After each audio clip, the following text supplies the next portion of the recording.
कैसे हैं सब लोग? सभी बच्चों को नमस्ते, good evening.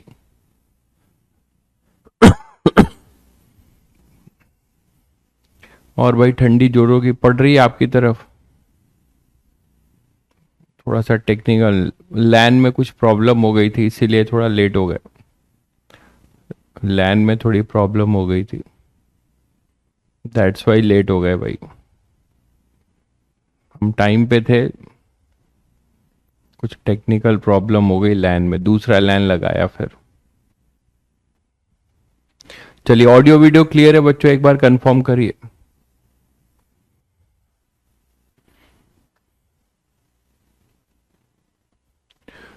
Audio video clear है?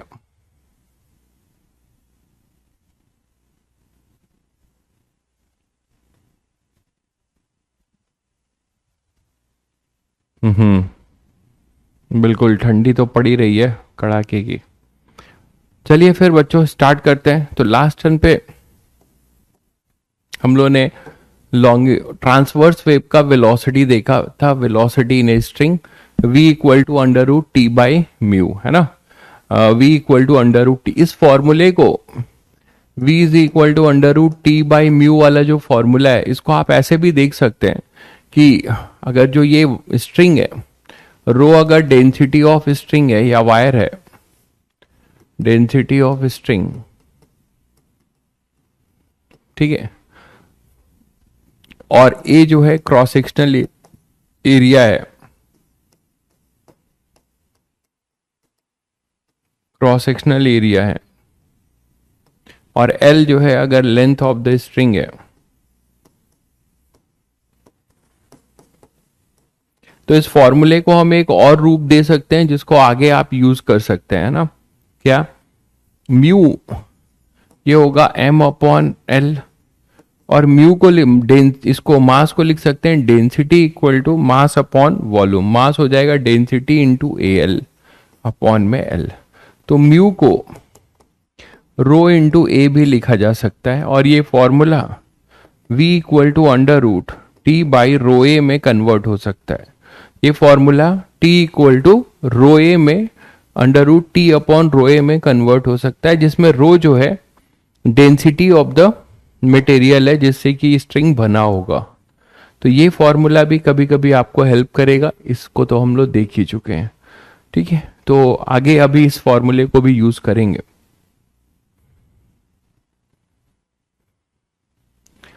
भाई मैंने आपको बता दिया है कि अगर कोई भी रॉड, अगर ये सब मत पूछिए, जाके लेक्चर देखिए, है ना, कि अगर किसी रॉड को अगर आप हीट करोगे और फ्रीली एक्सपैंड है तो उसमें कोई भी स्ट्रेस नहीं होगा। अनअचीव पार्ट से स्ट्रेन और स्ट्रेन आता है और उससे स्ट्रेस आता है। ये सब बहुत प्रॉपर कराया जा चुका है, ये सब अभी मत पूछिए प्लीज। नेक्स्ट बात करते हैं वेलोसिटी ऑफ लॉन्गिट्यूडनल वेव। तो जो हमारा लॉन्गिट्यूडनल वेव का डिस्टरबेंस है उसकी क्या वेलोसिटी है? तो velocity of longitudinal wave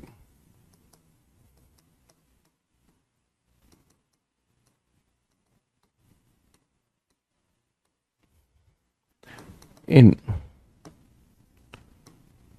liquid और गैस, लिक्विड या गैस में, पहले लिक्विड की बात कर लेते हैं।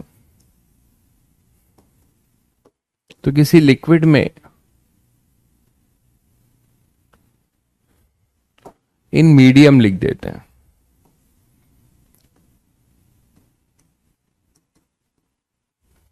ठीक है। वो मीडियम गैस कुछ भी हो सकता है, वो गैस हो सकता है ना, और वो फ्लूइड हो सकता है। फ्लूइड का मतलब लिक्विड या गैस, ठीक है। भाई हमारे टाइम में बिट सेट नहीं होता था, हमारे टाइम में बिट सेट परसेंटेज बेसिस पे होता था। हमारे टाइम में जिसके बोर्ड में 95-99% आ रहे हैं उनको बिट सेट से बुलावा आ जाता था और इंटरव्यू होता था, बस हो जाता था।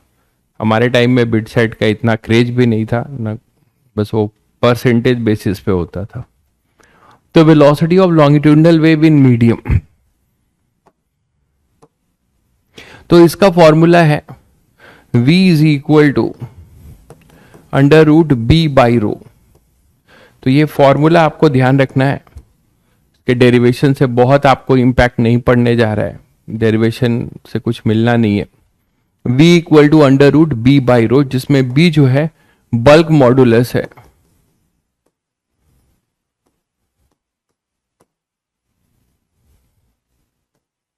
ऑफ द मीडियम, और रो जो है डेंसिटी है ऑफ द मीडियम। तो कोई भी साउंड है ना, वेलोसिटी ऑफ लॉन्गिट्यूडनल वेव, तो वेलोसिटी ऑफ बेसिकली हम साउंड की बात कर रहे हैं, ठीक है। लॉन्गिट्यूडनल वेव में आपको पता है कि एक एग्जाम्पल क्या है लॉन्गिट्यूडनल वेव का, वो है अपना साउंड। तो साउंड की जो वेलोसिटी है वो किसी भी मीडियम में, जिसमें आप बोल सकते हो बी बाई रो, ठीक है। तो वेलोसिटी ऑफ साउंड लिख लेते हैं, लॉन्गिट्यूडनल वेव भी है तो बेसिकली इसको यहाँ पे बेटर है साउंड वेव लिख लेते हैं।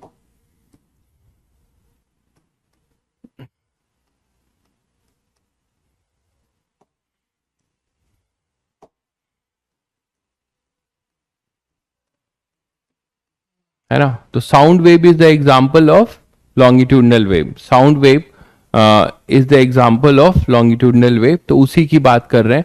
तो वो है under root B by rho. बी बच्चों सभी को बता चुका हूं, बल्क मॉडुलस बी, जो क्या होता है वॉल्यूमेट्रिक स्ट्रेस डीपी अपॉन में volumetric strength with minus sign. तो ये अपना बल्क मॉडुलस है, ये हम डिस्कस कर चुके हैं प्रॉपर्टीज में ही, ठीक है। तो अब देखो कि वेलोसिटी ऑफ साउंड, अगर हम एयर की बात करें तो जनरल है किसी मटेरियल मीडियम में, इसी में वेलोसिटी ऑफ साउंड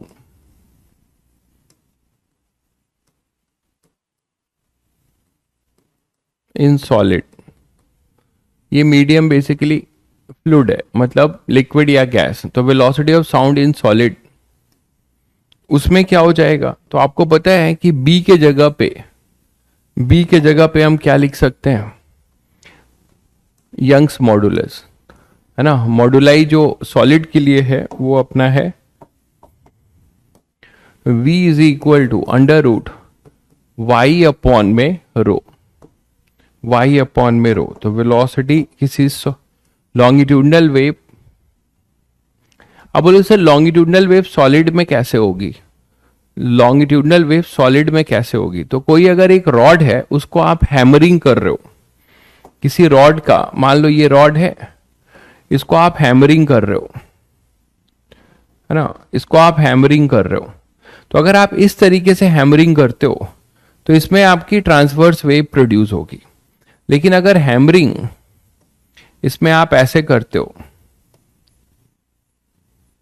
ठीक है, ऐसे हैमरिंग करते हो तो आपको फिर लॉन्गिट्यूडनल वेव प्रोड्यूस होगी, है ना, कॉम्प्रेशन रेरिफेक्शन लॉन्गिट्यूडनल वेव। जब आप हैमरिंग, ये रॉड है, इसकी हैमरिंग ऐसे करते हो अलोंग द लेंथ, और अगर आप इसके परपेंडिकुलर हैमरिंग करते हो तो आपकी ट्रांसवर्स होगी। तो डिपेंडिंग अपॉन दिस आपको ये वेव मिलेगी। तो अगर सॉलिड में लॉन्गिट्यूडनल वेव पूछा जाए तो बी के जगह पे आपको क्या करना है, वाई, ठीक है। तो वाई अपॉन में rho, that is the longitudinal wave in solid. अब बात करते हैं जिसमें ये सभी को पता है, ये वाई क्या है, यंग्स मॉडुलस,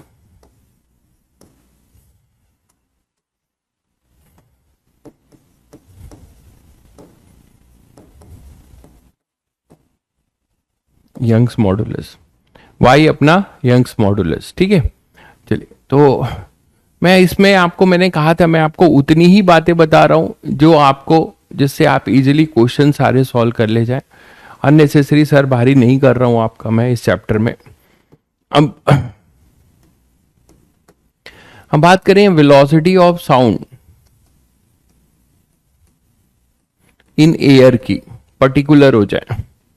अभी तो हमने किसी मटेरियल मीडियम की बात करी, तो मटेरियल मीडियम मतलब फ्लूइड, है ना। तो फ्लूइड में अपना जो भी अपना वेलोसिटी होगा वो under root B by rho, तो बी बल्क मॉडुलस हम निकाल लेंगे उस फ्लूइड का, और उसके अकॉर्डिंग हम वेलोसिटी निकाल लेंगे। अब अगर हम पर्टिकुलर हो गए कि वेलोसिटी ऑफ साउंड हमें एयर में चाहिए इसकी दो थ्योरी प्रपोज्ड हुई।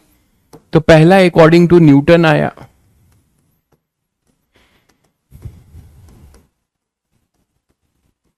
तो अकॉर्डिंग टू न्यूटन जो हमें फॉर्मूला मिला था velocity of sound in air का, न्यूटन का कहना था, ऐसा नहीं है कि न्यूटन न्यूटन है तो कभी गलत नहीं हो सकते, सभी लोग गलत और सही हो सकते हैं। तो न्यूटन ने कहा था कि हमारे और सराउंडिंग के बीच में ये जो मीडियम है जिसमें ये हम बोल रहे हैं, देखिए कॉम्प्रेशन और रेरिफेक्शन जोन क्रिएट कैसे होता है। मान लीजिए जैसे मैं बोल रहा हूँ तो मेरे सामने का जो एयर है उसको मैं डिस्टर्ब कर रहा हूँ, तो वो कॉम्प्रेस रेरिफेक्ट होके, आप लिसनर हो, मतलब आप तो यहाँ पे नहीं हो, हम तो मतलब कोई अगर सामने है तो आपके ईयर के पास वो वाइब्रेट कर रही है, कॉम्प्रेशन और रेरिफेक्शन जोन है ना, तो वहां से आप सुन पा रहे हो। तो इसके अकॉर्डिंग उन्होंने, न्यूटन ने कहा कि भाई ये जो कॉम्प्रेशन एंड रेरिफेक्शन जो फिनोमेना है ये आइसोथर्मल प्रोसेस है। उनसे पूछा गया कि ये जो कॉम्प्रेशन और रेरिफेक्शन है, जो एयर में कॉम्प्रेशन और रेरिफेक्शन जोन क्रिएट होकर साउंड प्रोपागेट कर रहा है, डिस्टरबेंस प्रोपागेट कर रहा है, तो ये कॉम्प्रेशन एंड रेरिफेक्शन जोन कैसा है, ये फिनोमेना आपका उन्होंने बताया कि आइसोथर्मल है।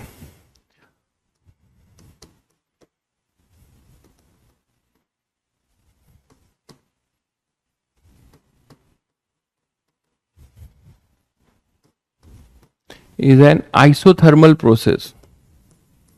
तो बच्चों आपको मैं पॉलीट्रॉपिक का बल्क मॉडुलस निकाल आप सभी जानते हैं एक्सपी होता है, और आइसोथर्मल का बल्क मॉडुलस कमेंट करके बताइए। आइसोथर्मल का बल्क मॉडुलस, आइसोथर्मल का बल्क मॉडुलस बताइए, क्या बताया था आपको मैंने, बी आइसोथर्मल, ये हमने प्रूफ किया हुआ है। बी आइसोथर्मल कितना होता है,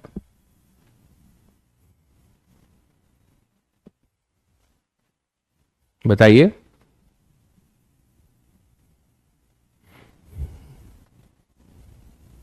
बी पूछ रहा हूं भाई, बी आइसोथर्मल का बल्क मॉडुलस कितना होता है, पी होता है। बहुत बढ़िया भाई अरविंद, एक तो कोई है आरुष बता रहे minus P by V, P by V कहां होता है यार, केवल होता है एक्सपी। जनरल पॉलीट्रॉपिक का बल्क मॉडुलस भी बताया था, तो बी जनरल होता है एक्सपी। आइसोथर्मल के लिए ये 1 हो जाएगा, आइसोथर्मल के लिए ये 1 हो जाएगा, तो बल्क मॉडुलस आइसोथर्मल का होता है एक्सपी। तो x1 है तो आइसोथर्मल का बल्क मॉडुलस हो गया p। तो velocity of sound according to Newton क्या आया, अंडर रूट बी के जगह पे आप क्या लिख देंगे, p by rho. Velocity of sound according to Newton हो गया under root p by rho. ये क्लियर है बच्चों।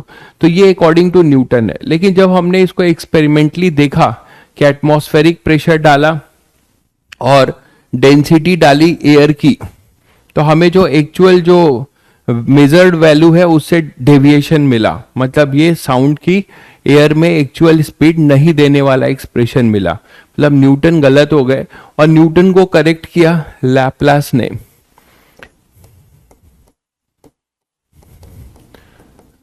इनको हल्के में मत लेना भाई,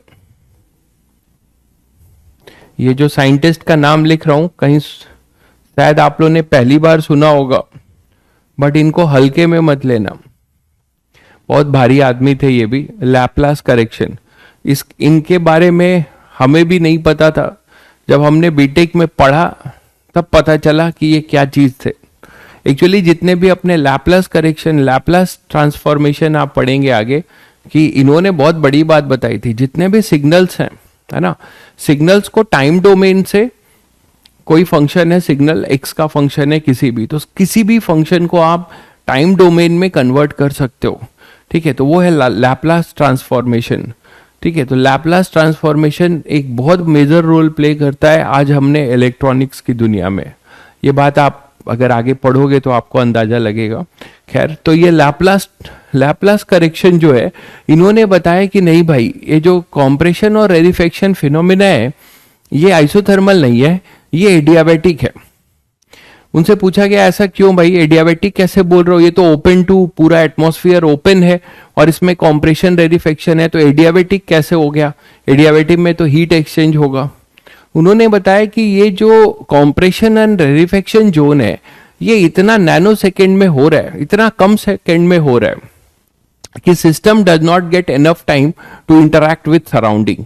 तो जो कॉम्प्रेशन और रेरिफेक्शन जोन हो रहा है उसका जो हीट का एक्सचेंज है बाहर के सराउंडिंग से, है ना, बाहर के सराउंडिंग से, तो वो बहुत कम समय मिल रहा है। तो दैट्स वाई हीट एक्सचेंज नहीं हो पा रहा है। कौन से जगह पे, जो अपनी लेयर है, एयर की जो लेयर है जहां कॉम्प्रेशन रेरिफेक्शन हो रहा है वो सिस्टम है, अदर लेयर्स, अदर एयर जो है वो सराउंडिंग है। तो इतनी जल्दी कॉम्प्रेशन और रेरिफेक्शन जोन हो रहा है कि हमारा हीट एक्सचेंज नहीं हो पा रहा है। तो लैपलास ने ये बताया कि according to Laplace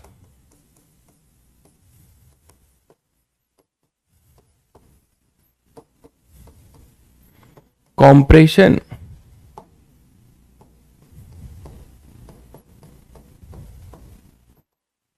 and rarefaction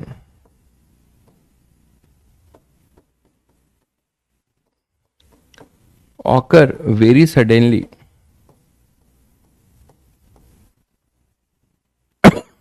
So system does not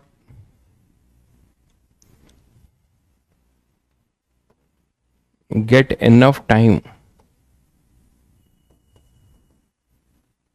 to interact with surrounding.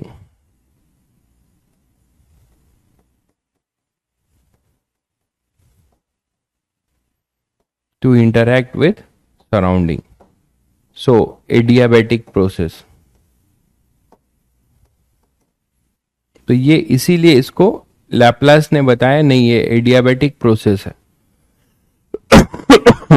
हमारे आपके बीच में जो डिस्टरबेंस कॉम्प्रेशन और रेरिफेक्शन जोन के बीच में जा रहा है साउंड का, वो एडियाबेटिक प्रोसेस है। तो अगर ये एडियाबेटिक प्रोसेस है तो अकॉर्डिंग टू लैपलास फॉर्मूला क्या हो जाएगा बच्चों, अकॉर्डिंग टू लैपलास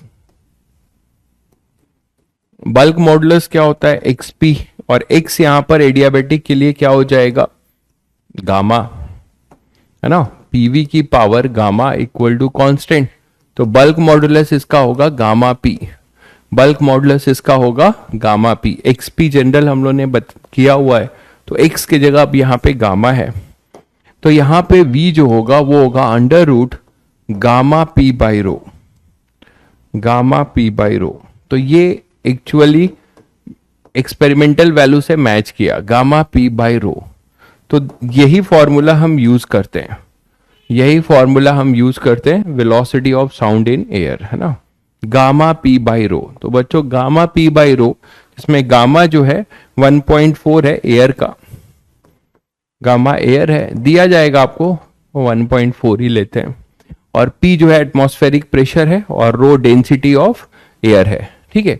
एक और भी फॉर्मूला देखिए, पीवी इक्वल टू एनआरटी, आप ये बोलते हो, तो PV is equal to weight in gram by molecular weight RT. तो बच्चों यहां से अगर m upon V R T M कर देते हो तो ये डेंसिटी बन जाएगा, p equal to rho R T by M.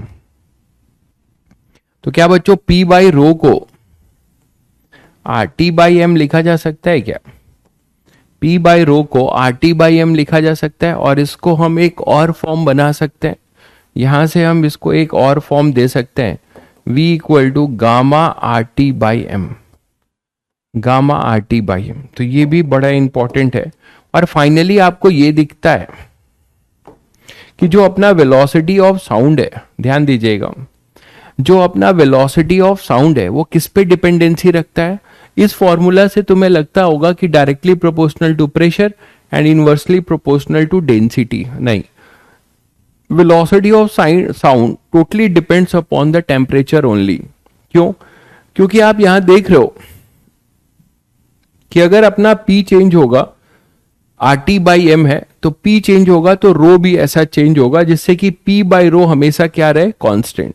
तो वेलोसिटी ऑफ साउंड की जो डिपेंडेंसी है वो gamma R T by M है, वो केवल टेम्परेचर पे डिपेंडेंसी रखेगा, provided pressure must be constant. Yes, तो वी, चलिए इसको आगे ले लेते हैं, पहले ये देख लीजिए, पहले ये देख लीजिए।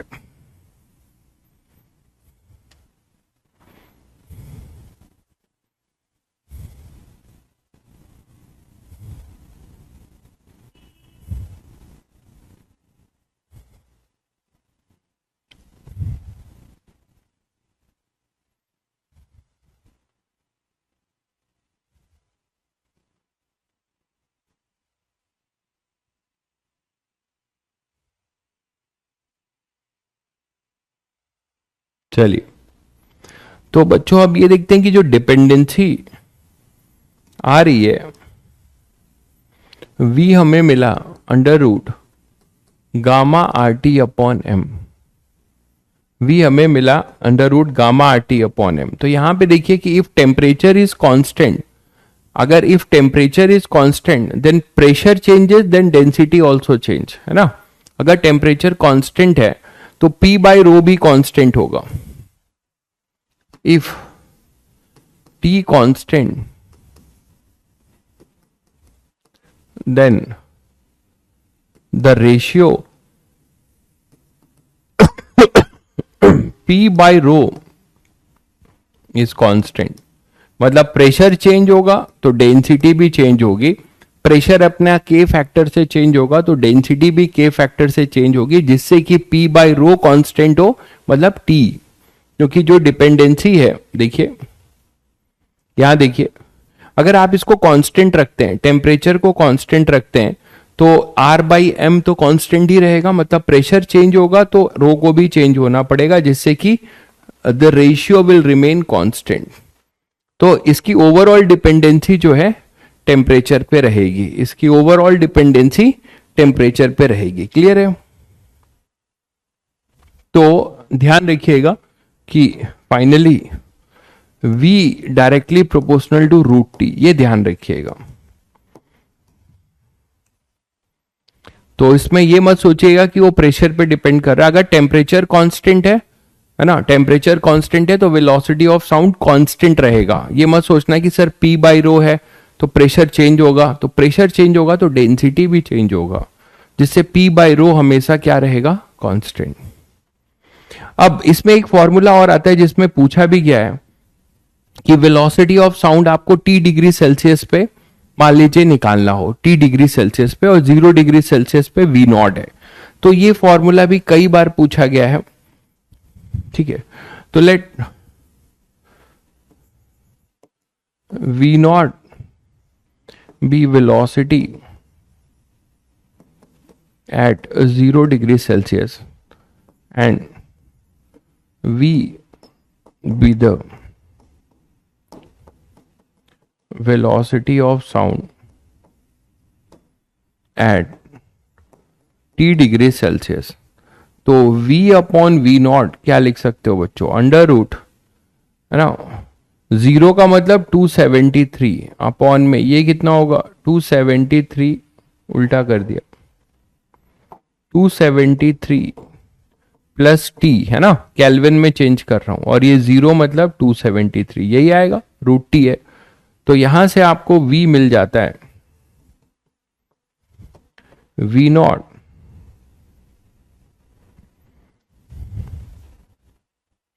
वन प्लस टी बाई 273 की पावर 1/2। अब इसमें जो T बाई 273 है,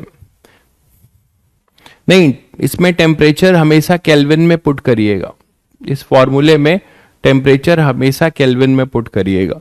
तो यहां पे V equal to 1 plus N X, तो V equal to V not 1 plus ये 1 प्लस एन एक्स वाला फॉर्मूला लगा रहा हूं, ये अगर T बाई 273 लेस देन 1 है तो T बाई 546। तो अप्रॉक्स आप ये फॉर्मूला रट सकते हैं कि आपको अगर 0 डिग्री पे V नॉट दिया हुआ है तो किसी T डिग्री पे पूछे तो आप ये फॉर्मूला डायरेक्ट लगा सकते हो। क्वेश्चन आया भी हुआ है, आप PYQ में देखेंगे तो आपको इस पे क्वेश्चन मिलेगा। ठीक है, तो v equal to V not 1 + t/546।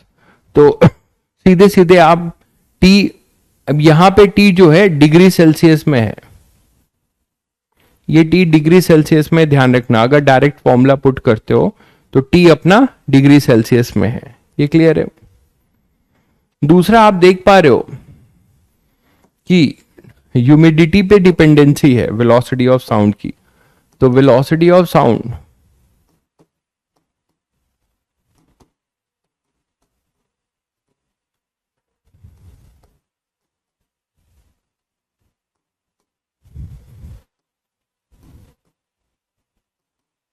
Humidity पे भी डिपेंड करेगा। तो जो वेपर है ना, ड्राई एयर और वेपर में कहां पे वेलोसिटी ऑफ साउंड ज्यादा होगी? तो ऑब्वियसली ड्राई एयर की जो आपकी ह्यूमिडिटी है, ह्यूमिडिटी किसमें ज्यादा होगी? वेपर वाले में होगी, है ना, वाटर वेपर में।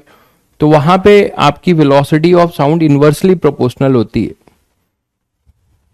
तो ये पहले, ये भी एक पॉइंट लिख ही लीजिए।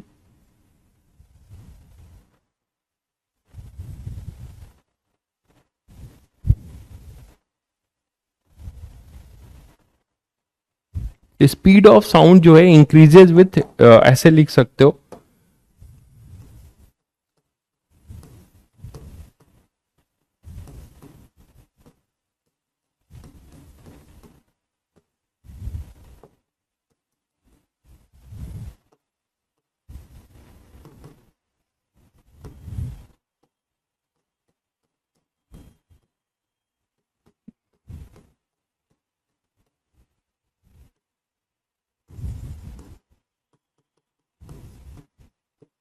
तो ये ध्यान रखिएगा, है ना। तो जैसे ड्राई एयर के लिए और मोस्ट एयर में ह्यूमिडिटी मोस्ट एयर की ज्यादा होती है, तो इसीलिए उसमें वेलोसिटी ऑफ साउंड ज्यादा होगा, है ना। मोस्ट एयर की अपनी ज्यादा होगी तो उसमें वेलोसिटी ऑफ साउंड अपना ज्यादा होगा।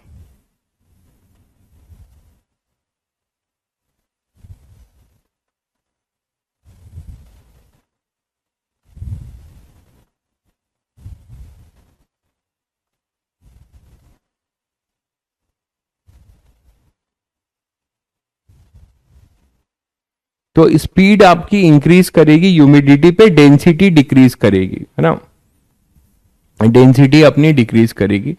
तो मोस्ट एयर में स्पीड अपना ज्यादा होगा और ड्राई एयर में स्पीड वेलोसिटी ऑफ साउंड का कम होगा। क्लियर है बच्चों? चलिए, तो ये वेलोसिटी ऑफ साउंड की डिपेंडेंसी और इसकी कहानी हो गई। अब कुछ कैरेक्टरिस्टिक ऑफ साउंड जो है उसमें तीन चीजें होती हैं जिससे आप किसी साउंड को रिकॉग्नाइज करते हो, है ना। तो कैरेक्टरिस्टिक ऑफ साउंड जो है तीन चीजों पे डिपेंड करती है।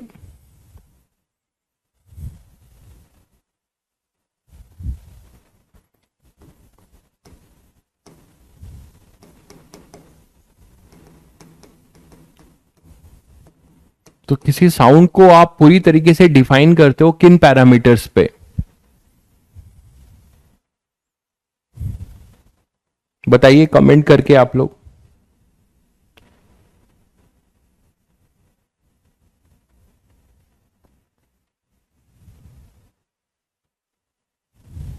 तो कैरेक्टरिस्टिक्स ऑफ साउंड किन तीन पैरामीटर्स पे डिफाइन होता है? याद होगा, आप लोगों ने पढ़ा होगा कहीं ना कहीं।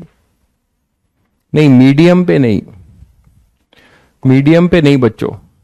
ये होता है, तीन चीजें होती हैं इसको डिफाइन करने के लिए। फ्रीक्वेंसी, है ना, फ्रीक्वेंसी जिससे कि आप पिच या फ्रीक्वेंसी बोल सकते हो, एंड लाउडनेस और इंटेंसिटी। ठीक है, पिच और फ्रीक्वेंसी, पिच, फ्रीक्वेंसी, और तीसरा है लाउडनेस एंड इंटेंसिटी। तो ये इनके तीन कैरेक्टरिस्टिक्स हैं, पिच या फ्रीक्वेंसी, लाउडनेस या इंटेंसिटी।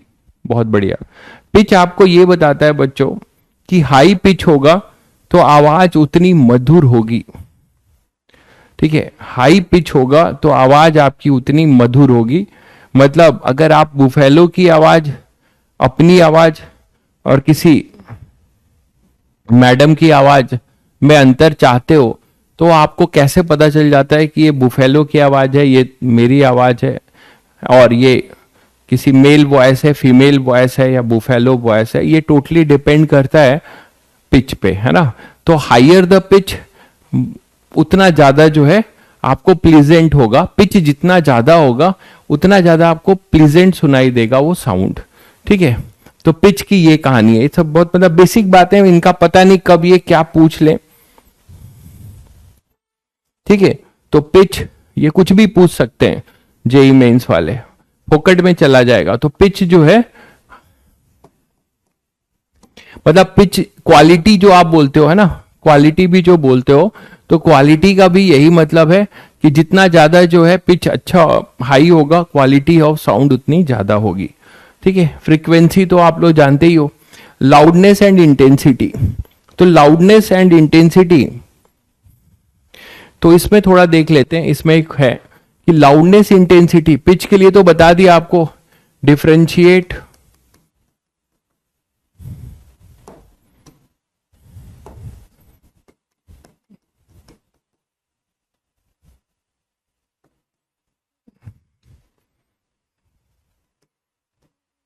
मेल वॉइस, ऐसे आपको याद आ जाएगा।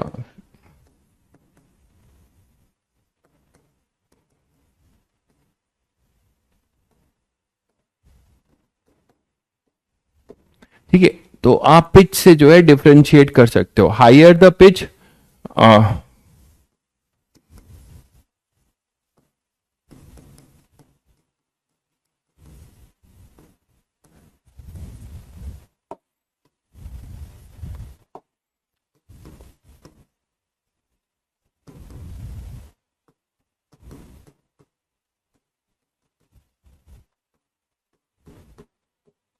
ठीक है, इसी तरीके से आप फ्रीक्वेंसी की बात कर सकते हो।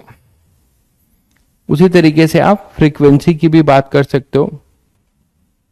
अच्छा, फ्रीक्वेंसी जो है पिच के साथ ही रिलेटेड है। Higher the frequency, higher is the pitch, तो पिच उतना ही हाइयर होगा। लाउडनेस एंड इंटेंसिटी की बात करें तो लाउडनेस और इंटेंसिटी दोनों डिपेंड करता है। बीटा जो है लाउडनेस को बोलते हैं, और उस एक फॉर्मूले पे कई बार क्वेश्चन आया हुआ है, beta is equal to 10 log I upon I not. This is your loudness, है ना। ये लाउडनेस को आप डेसिबल में मेजर करते हो और ये इंटेंसिटी है। तो related relation between loudness and intensity is this one, जिसमें आई नॉट अपना क्या है, आई नॉट रेफरेंस है,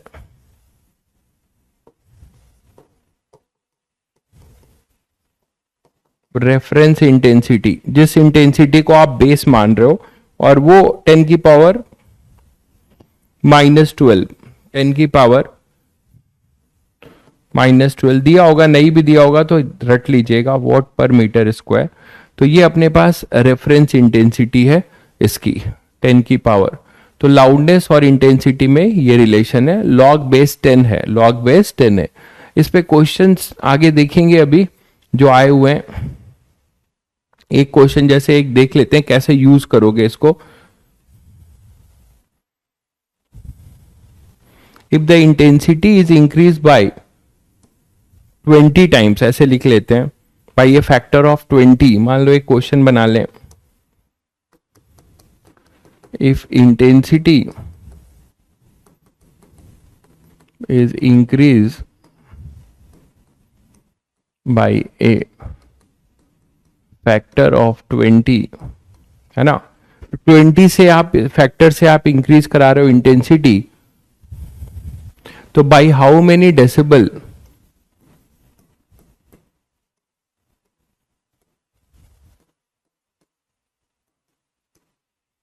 लाउडनेस इंक्रीजेस। इस टाइप के क्वेश्चंस आपको मिलेंगे। थोड़ा सा आंसर दीजिएगा।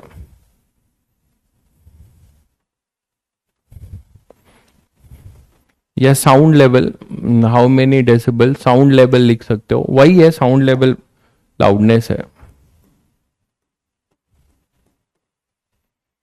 ठीक है, तो यहां पे ये जो डेसिबल है ये लाउडनेस के को मेजर करता है, जिस जो आप डेसिबल में मेजर करते हो, है ना, जो आप डेसिबल में मेजर करते हो। कर सकते हो सब लोग। तो देखो, मान लेते हैं कि इंटेंसिटी I1 थी और I1 से क्या हो गई 20I। तो पहले केस में जैसे बीटा 1 की बात करें, बीटा की बात करें, तो बीटा हो जाएगा 10 log, यहां 10 था ना, 10 log I upon I not, यही लिखोगे 10 log I upon I not. ठीक है, अब बोला जा रहा है कि ये जो अपना I है I1 वो कितने टाइम्स हो गया है 20I हो गया है। जो अपनी ये तो रेफरेंस है, ये तो नहीं बदलेगा, रेफरेंस इंटेंसिटी 10 की पावर -12 ये नहीं बदलेगी। हमारा जो इंटेंसिटी है वो पहले I था, अब फिर कितना बोल रहा है फैक्टर ऑफ 20 से आपने उसको बढ़ा दिया, तो साउंड लेवल कैसे इंक्रीज करेगा ये पूछा है। तो अब नया जो बीटा 1 आएगा वो क्या हो जाएगा बच्चों 10 log 20I upon I not, ऐसे बोल सकते हो 20I अपॉन आई नॉट। तो अब बीटा और 1 और बीटा में रिलेशन निकालना है, तो सीधे सीधे दिख रहा है कि इसको डिवाइड कर दें, तो बीटा 1 डिवाइड करोगे या सब,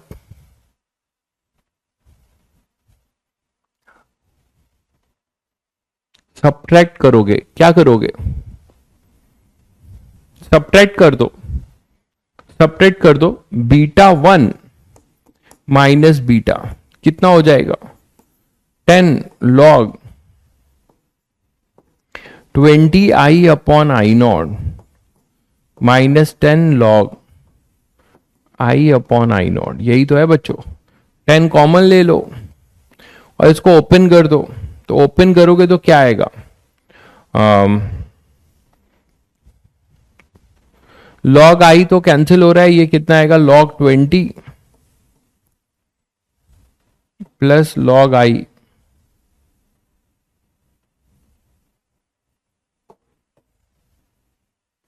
या इसको ऐसे भी कर सकते हो 20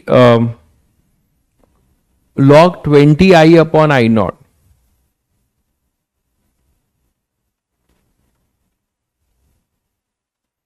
log A minus log B कर दो ना इसको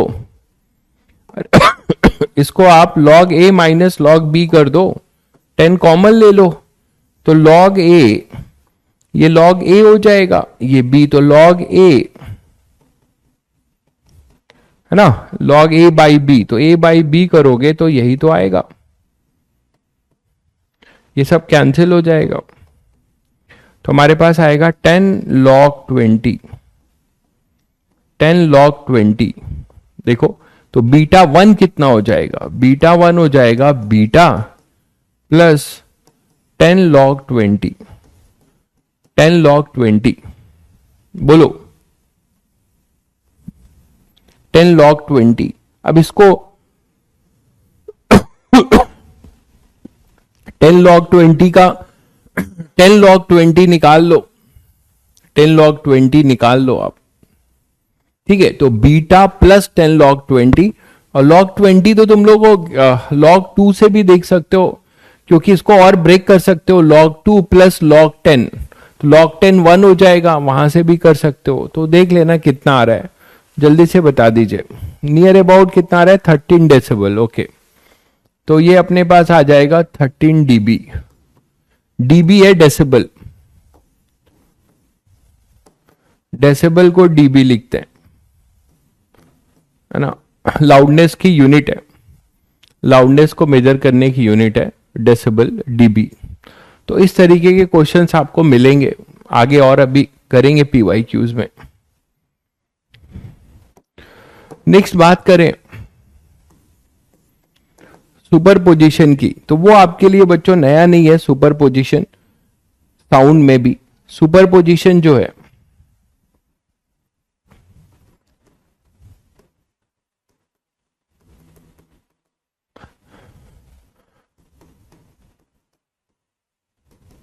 तो सुपरपोजिशन प्रिंसिपल सभी को पता है, चाहे वो लॉन्गिट्यूडनल वेव हो, है ना, चाहे वो ट्रांसवर्स वेव हो।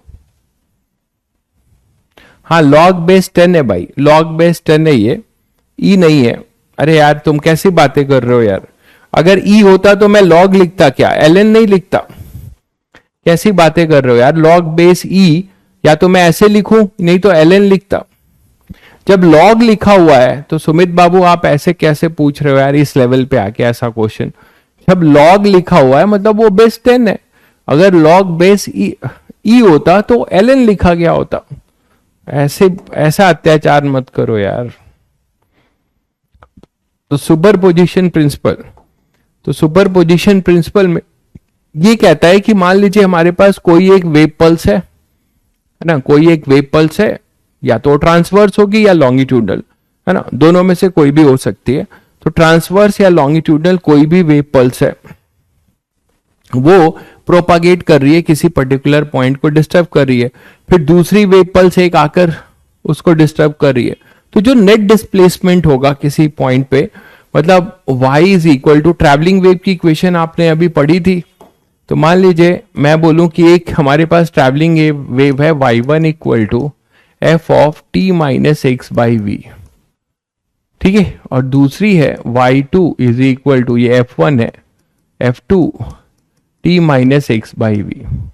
तो जो वाई आर होगा रिजल्टेंट वो होगा y1 प्लस y2, मतलब f जो नेट डिस्प्लेसमेंट होगा, अगर ये दोनों एक साथ आकर, ये दोनों वेव पल्स आकर, चाहे वो ट्रांसवर्स हो चाहे लॉन्गिट्यूडनल, एक साथ आकर किसी पॉइंट पे आके इंटरफियर करते हैं, तो यहां से हम बोलते हैं कि जो नेट रिजल्टेंट हमारा डिस्टरबेंस होगा पार्टिकल का वो y1 प्लस y2 होगा, that is f1 t minus X by V plus f2 t minus X by V. तो ये बेसिकली सुपरपोजिशन का मेन थीम है। अब सुपरपोजिशन से हमें क्या मिलेगा, तो सुपरपोजिशन मान लीजिए जैसे ट्रांसवर्स वेव पल्स हो चाहे लॉन्गिट्यूडनल हो, उसमें अगर हम बात करें सुपरपोजिशन की, तो हमें किसी पर्टिकुलर वेव पल्स के सुपरपोजिशन से स्टैंडिंग वेव का फॉर्मेशन होता है, हमें स्टैंडिंग वेव का फॉर्मेशन मिलेगा। कोई भी अगर हो, चाहे वो लॉन्गिट्यूडनल हो चाहे वो ट्रांसवर्स हो, आप स्टैंडिंग वेव की फॉर्मेशन कर सकते हैं। और जो इंटरफेरेंस की अगर बात करते हैं, तो वेव ऑप्टिक्स में आपने इंटरफेरेंस पढ़ा है, सेम कंडीशन आपको यहां पे मिलेगा, सेम कंडीशन आपको यहां पे मिलेगा स्टैंडिंग वेव के लिए। और मैंने फेजर मेथड भी आपको बताया हुआ है, तो वो कुछ चर्चा करने की बहुत जरूरत तो मैं नहीं समझता हूं, आप बताइए। मतलब मेरा ये कहना है कि मैं कोई भी एक वेव पल्स लूं, देखिए A1 साइन के एक्स माइनस ओमेगा टी या ओमेगा टी प्लस के एक्स, या जो भी लो, मैं बता चुका हूं कि वो पाई का फेज चेंज केवल देता है ना। तो के एक्स माइनस ओमेगा टी लो चाहे ओमेगा टी माइनस के एक्स, तो जैसे के एक्स माइनस ओमेगा टी ले रहे हैं, ठीक है, और दूसरा A2 साइन के, मान लीजिए ये वेव पल्स P पॉइंट पे ये वेव पल्स आ रही है और यहां से एक वेव पल्स आ रही है इस तरीके से, और ये भी इस तरीके से आ रही है।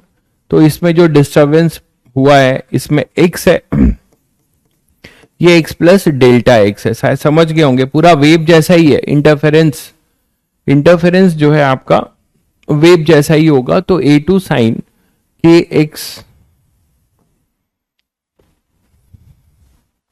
एक्स प्लस डेल्टा एक्स जैसे आप लिख रहे हो माइनस ओमेगा टी,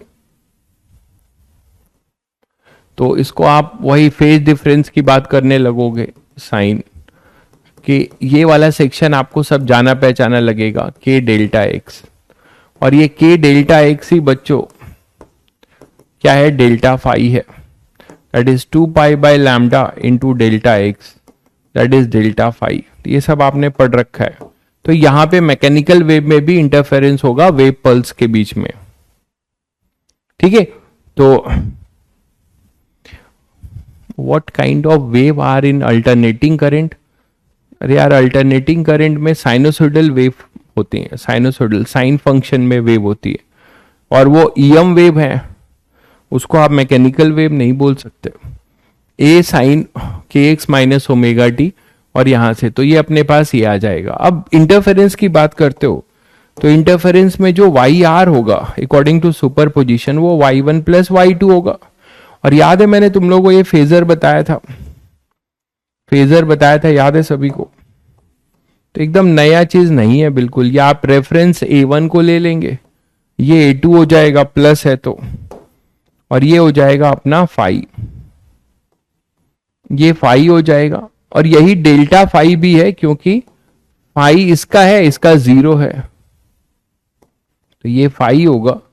ये अपने पास हो जाएगा कितना, A1, और ये हो जाएगा बच्चों A2। तो AR सभी को पता है क्या होगा, A1 square plus A2 square plus twice A1 A2 cos phi. ये फिर से रिवाइज ही हो रहा है ना। और यहीं पे फिर मैक्सिमा और मिनिमा की बात करते हैं आप।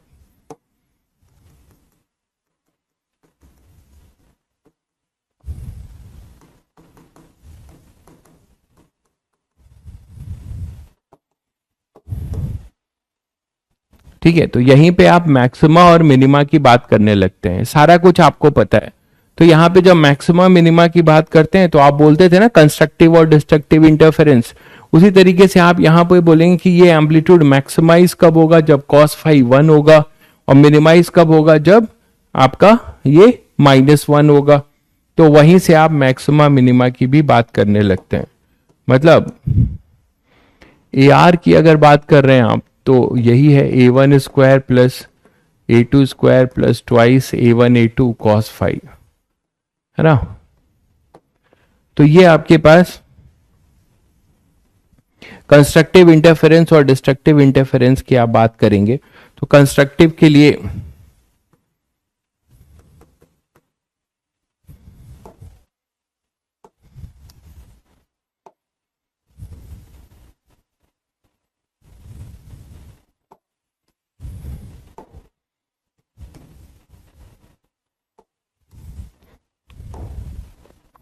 मतलब इंटेंसिटी, बेसिकली ये चीज क्वेश्चन आपको साउंड में ज्यादा मिलेगा कि दो साउंड सोर्स हैं और दोनों जो है आपके क्या कर रहे हैं, दोनों कहीं पे इंटरफियर कर रहे हैं, तो लाउडनेस या इंटेंसिटी किसकी ज्यादा होगी। तो इन टर्म्स ऑफ साउंड, अगर साउंड सोर्स होंगे लॉन्गिट्यूडनल होगा तो वो इंटेंसिटी के फॉर्म में बात करेगा, जो आप इजिली कर पाएंगे। ठीक है, तो बेटर है कि उसको इंटेंसिटी के फॉर्म में आप देख सकते हैं।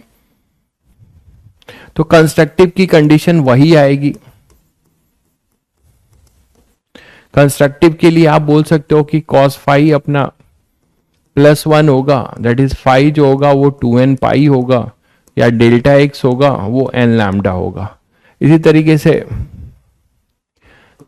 डिस्ट्रक्टिव की भी बात कर सकते हो, उसमें कॉस फाई अपना -1 होगा, दैट इज फाई जो होगा 2n - 1 पाई होगा, या डेल्टा एक्स जो होगा 2n - 1 लैम्डा बाई 2, ये पाई बाई, हाँ ठीक है पाई।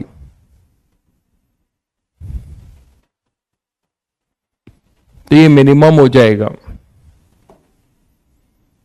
2n + 1 भी लिख सकते हो। तो these are the constructive and destructive की कंडीशन जो आप इसको यहां पे बता सकते हो। ठीक है, अब जैसे ऐसे क्वेश्चंस आपको साउंड वेव में ज्यादा मिलेंगे, ऐसे क्वेश्चंस आपको साउंड वेव में ज्यादा मिलेंगे। जैसे एक क्वेश्चन लेते हैं कि मान लीजिए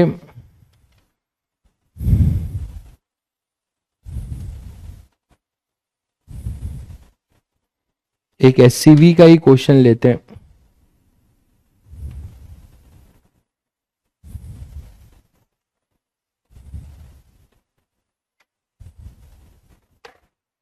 ये सब YDSC जैसे क्वेश्चंस आपको लगेंगे। जैसे देखिए ये पूरा YDSC जैसा क्वेश्चन आपको लगेगा। SCV के कुछ क्वेश्चन जो आए हुए हैं,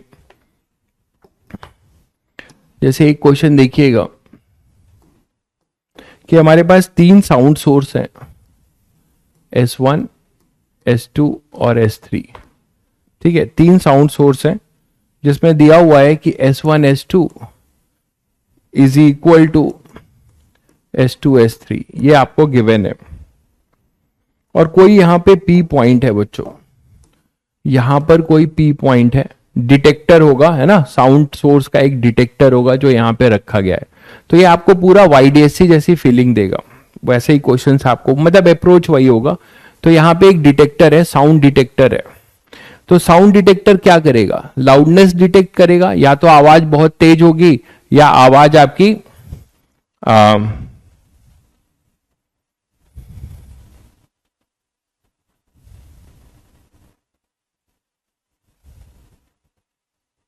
ठीक है। तो अब जो है आवाज आपकी जो है क्या होगी, बहुत ऊपर होगी या आवाज आपकी बहुत नीचे होगी। ठीक है, तो S1 S2 equal to S2 S3, ये आपको डिस्टेंस दी हुई है और ये P पॉइंट है। ठीक है, तो इनमें जो पूछा जा रहा है क्वेश्चन में कि 3 सोर्सेज ऑफ साउंड, सुन लीजिए क्वेश्चन, SCV का ही क्वेश्चन है, क्वेश्चन नंबर 32। इसमें क्वेश्चन बहुत अच्छे दिए हुए हैं, अब तो समय नहीं है, नहीं तो आप अगर 11th में होते तो बोलता मैं कि सारे क्वेश्चन सॉल्व करो। 3 sources of sound S1, S2 and S3 of equal intensity। ठीक है, S1, S2 and S3 are sources of sound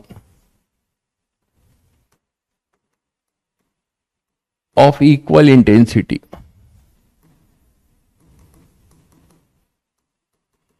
okay, और P कोई डिटेक्टर है, मैं पूरा लिख ही देता हूं। तो at P the wave coming from S2, ये क्वेश्चन ही पूरा लिख दे रहा हूं, द वेव, लैंग्वेज इंपॉर्टेंट है इसीलिए लिख दे रहा हूं, the wave coming from S1 is 120 degree ahead in phase। ठीक है, इन फेज ऑफ दैट, इसको नीचे कर देता हूं।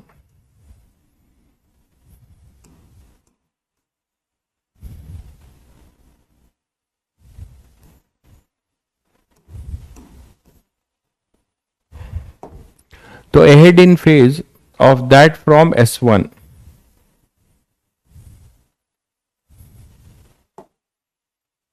of that from S1। Okay, also लिखा हुआ है, also the wave coming from S3 is 120 degree ahead of that from S2। तो what will be the resultant intensity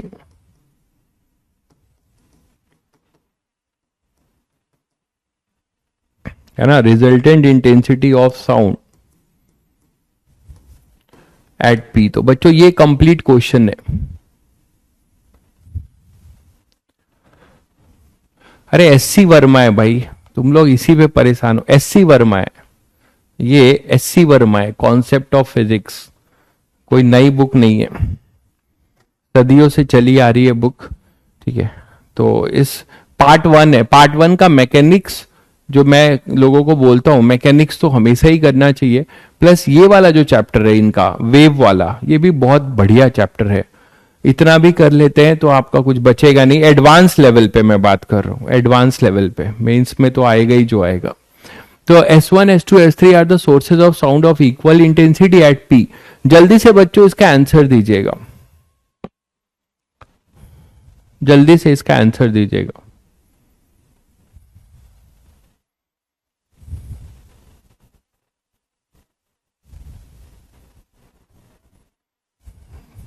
अरे हर्ष बाबू, एडवांस अभी दिमाग से निकालो, एडवांस की तैयारी कब कराएंगे? पहले जेई मेंस में 99 क्लब में शामिल हो जाओ, फिर इत्मीनान से धूम धड़ाके के साथ तैयारी करेंगे। What will be the resultant intensity of sound at P? जल्दी बताओ बच्चों इसका आंसर, मैं आपसे इसका आंसर का वेट कर रहा हूं, जल्दी बताइए, जल्दी बता दो।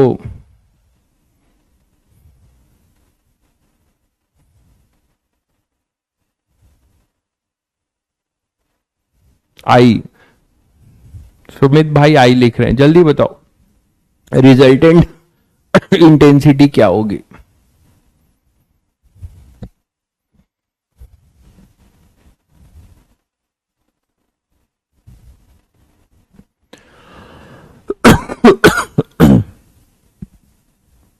क्वेश्चन में S2 होगा, थर्ड लाइन में कुछ गलत लिख दिया है क्या? At P the wave coming from S1 is 120 degree. अच्छा, ये S1 के जगह पे आई थिंक S2 होना चाहिए, सही कह रहे हैं आप।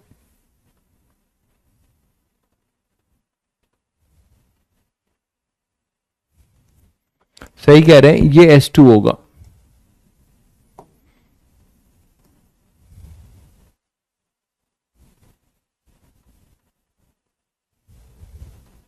अब ठीक है, हाँ अब ठीक है। अब बताओ जल्दी से, फिर आंसर बताओ।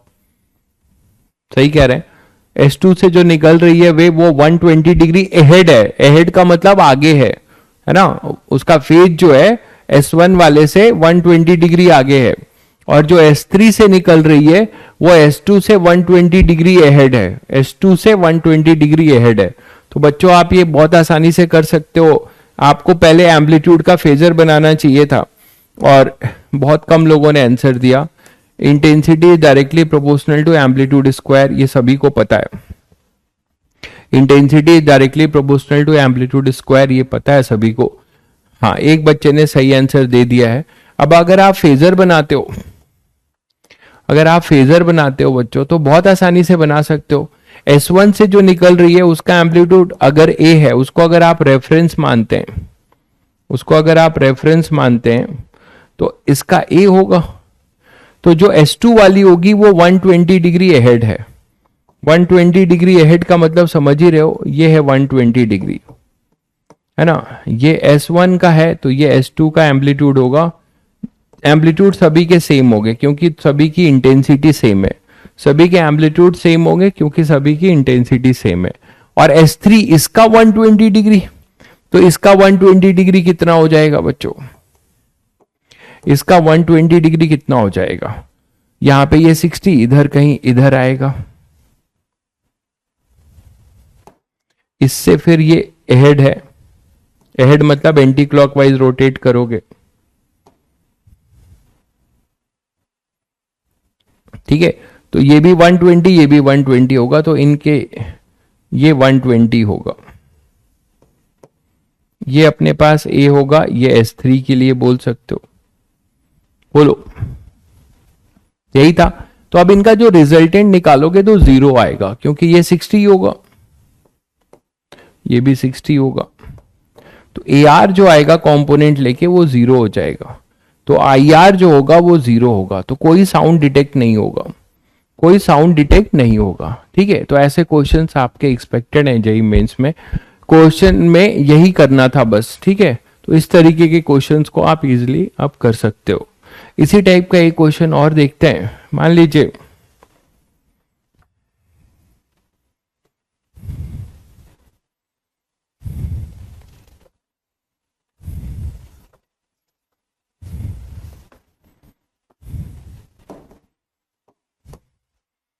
यहां पे दो सोर्स रखे हैं बच्चों, यहां पे दो सोर्स रखे हैं। एक सोर्स रखा है यहां पे, और यहां पे एक डिटेक्टर रखा है, ठीक है। और यहां पर एक वॉल है, यहां पे एक वॉल है, सोर्स और डिटेक्टर रखे हुए हैं।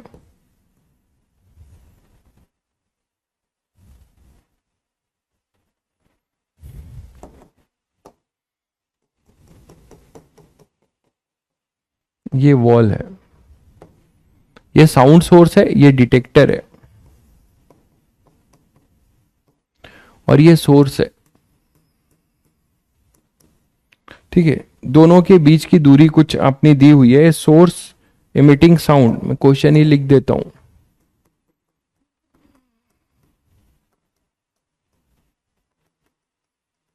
emitting sound of frequency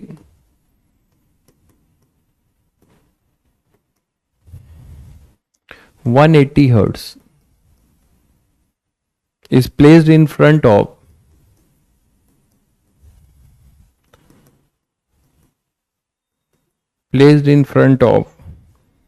a wall at a distance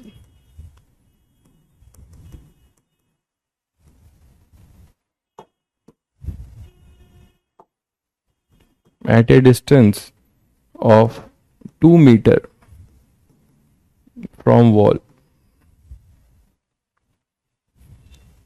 A detector is also placed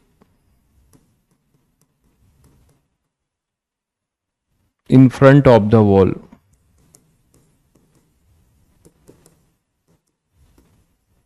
In front of wall at the same distance.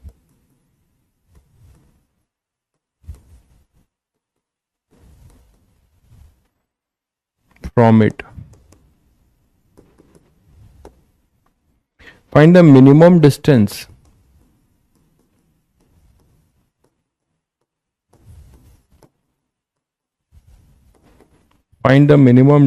between the source and the detector.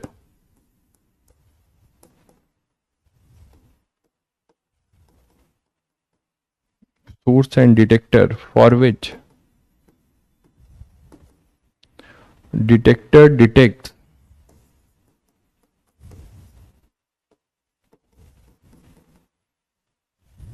a maximum of sound. A maximum of sound. Sound का maximum सुनाई दे, minimum क्या होगा? Speed of sound दिया हुआ है,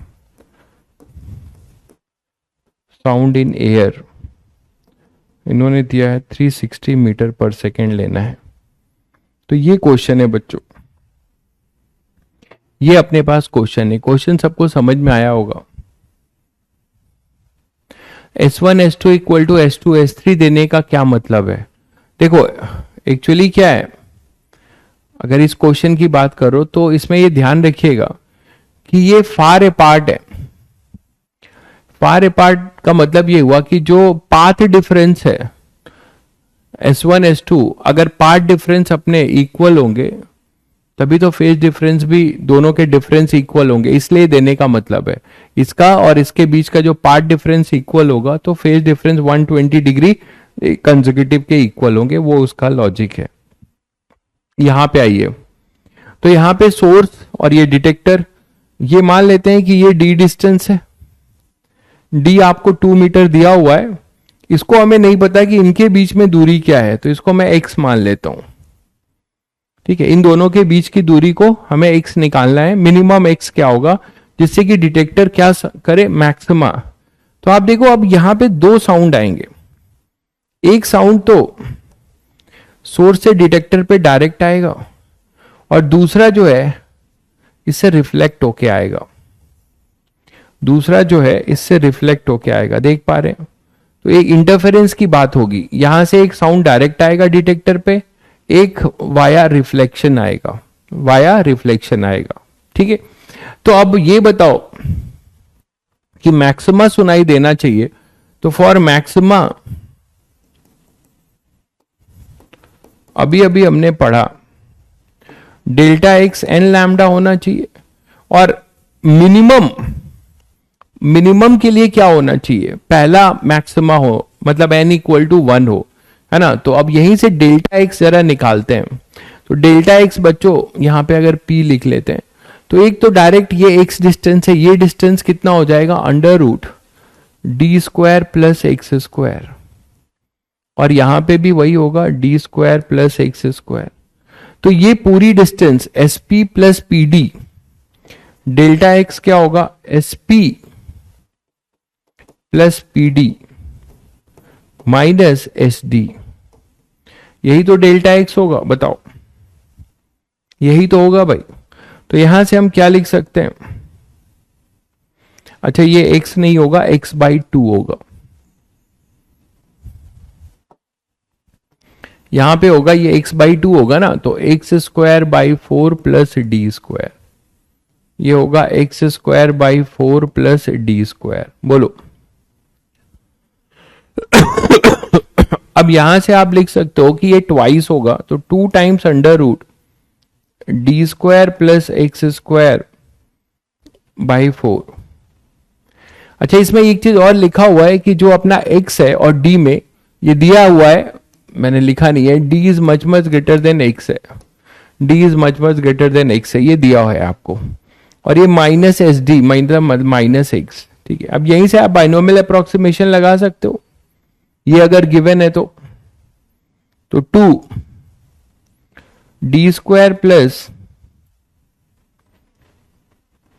x² / nx है ना, d² पहले कॉमन ले लो तब तो बनाओगे, 2d बाहर आ जाएगा, 1 + x² / 4d² की पावर 1/2 माइनस एक्स।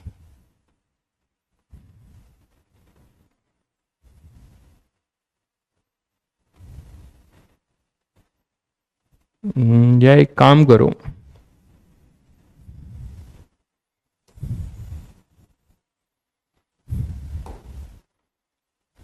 अगर ये नहीं गिवन है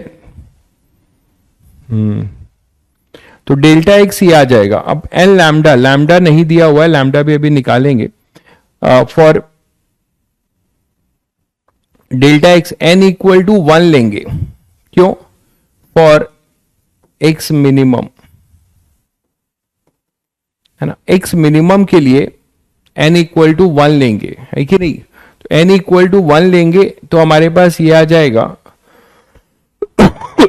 लैम्डा, लैम्डा की वैल्यू निकाल सकते हो आप लोग, लैम्डा निकाल लो, v = f लैम्डा से, v = f लैम्डा, तो लैम्डा हो जाएगा v/f, तो v कितना दिया हुआ है 360, f दिया है 180, हटाओ इसको, शायद ये नहीं लिया गया है, नहीं दिया है तो इसको 2 ले सकते हैं, तो लैम्डा 2 हो जाएगा। अब वैल्यू पुट कर लेते हैं, हमें d दिया हुआ था 4, d दिया हुआ था 2, तो यहां से हमारे पास आ जाएगा 2 √ d² + x² / 4 is equal to minus X is equal to 2, तो 2 √ d² + x² / 4 equal to 2 + x। अब इसको स्क्वायरिंग कर लो, सॉल्व कर लो, स्क्वायरिंग करोगे तो 4 d² + x² / 4 equal to 4 + x² + 4x, यही आएगा। अब यहां से 4d², ये x² कैंसिल हो जाएगा, तो फाइनली अपने पास आएगा 4d² इक्वल टू x² तो कैंसिल ही हो गया, 4 + 4x, और ये आपको दिया हुआ था 2, तो 2 का स्क्वायर ये 16, ये 16 हो जाएगा, d 2 दिया हुआ है ना, d आपको 2 दिया हुआ है, d 2 ही दिया है ना, देख लो एक बार, हाँ डिस्टेंस 2 मीटर दिया हुआ है, तो ये 416 - 4 इक्वल टू 4x, तो ये हो जाएगा अपने पास 12, तो x आ जाएगा 3, x आ जाएगा 3, तो ये मच ग्रेटर वाला कॉन्सेप्ट नहीं था, ठीक है, ये जो दिया हुआ था उसके अकॉर्डिंग ही आप कर सकते हैं, लैम्डा आपको यहां से मिल जाता। अच्छा ये n1 क्यों लिया, सबको क्लियर है भाई, n1 क्यों लिया, क्योंकि फर्स्ट x को मिनिमाइज करना है, देखो x को मिनिमाइज करना है, n लैम्डा है ना, x मिनिमम होगा जब n लैम्डा मिनिमम होगा, n लैम्डा मिनिमम होगा जब n 1 होगा, 8x कहां पे 8x हो जाएगा, सब सही है भाई, आई थिंक सब सही है, एक बार कंफर्म कर दीजिए सब लोग, एक बार कंफर्म कर दीजिए सब सही है, एक बार कंफर्म कर दीजिए, सब सही है, एक बार देख लो।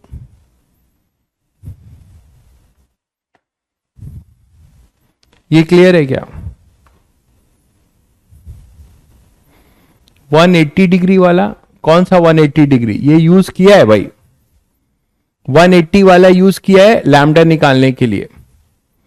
v बाय लैम्डा, वेलोसिटी 360 है और फ्रीक्वेंसी 180 है, तो वेलोसिटी क्या होता है? v equal to F lambda.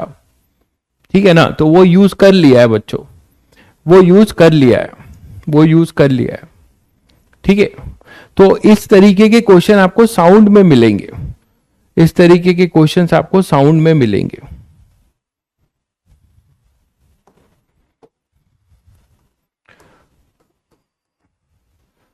तो नेक्स्ट टॉपिक तो स्टार्ट नहीं करूंगा, नेक्स्ट टॉपिक स्टार्ट नहीं करता हूं। एक क्वेश्चन और ले लेता हूं इसी पे, अगर कोई है तो सही।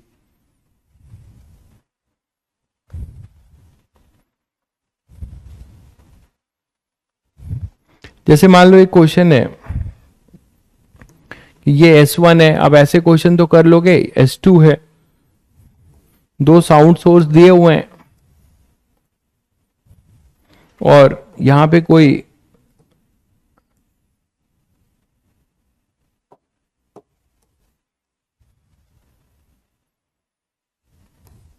ये O है, यहां पे कोई P है, कोई डिटेक्टर है जो चला आ रहा है, और ये 2 लैम्डा है, ये 2 लैम्डा दिया हुआ है इनके बीच में, और ये D दिया हुआ है।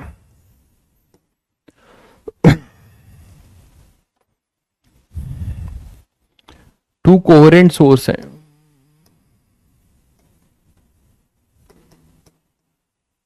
Sound source. ठीक है,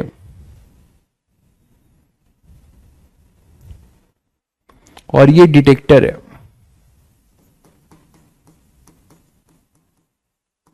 ये इधर मूव कर रहा है परपेंडिकुलर। तो sound detected by detector moving perpendicular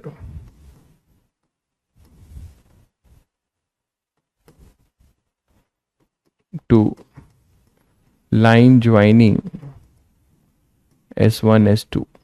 ठीक है, तो आपको बताना है कि find the distance x such that intensity at P it is equal to intensity at O। ये x है, तो आपसे बोल रहा है, इसको थोड़ा इधर ले लें।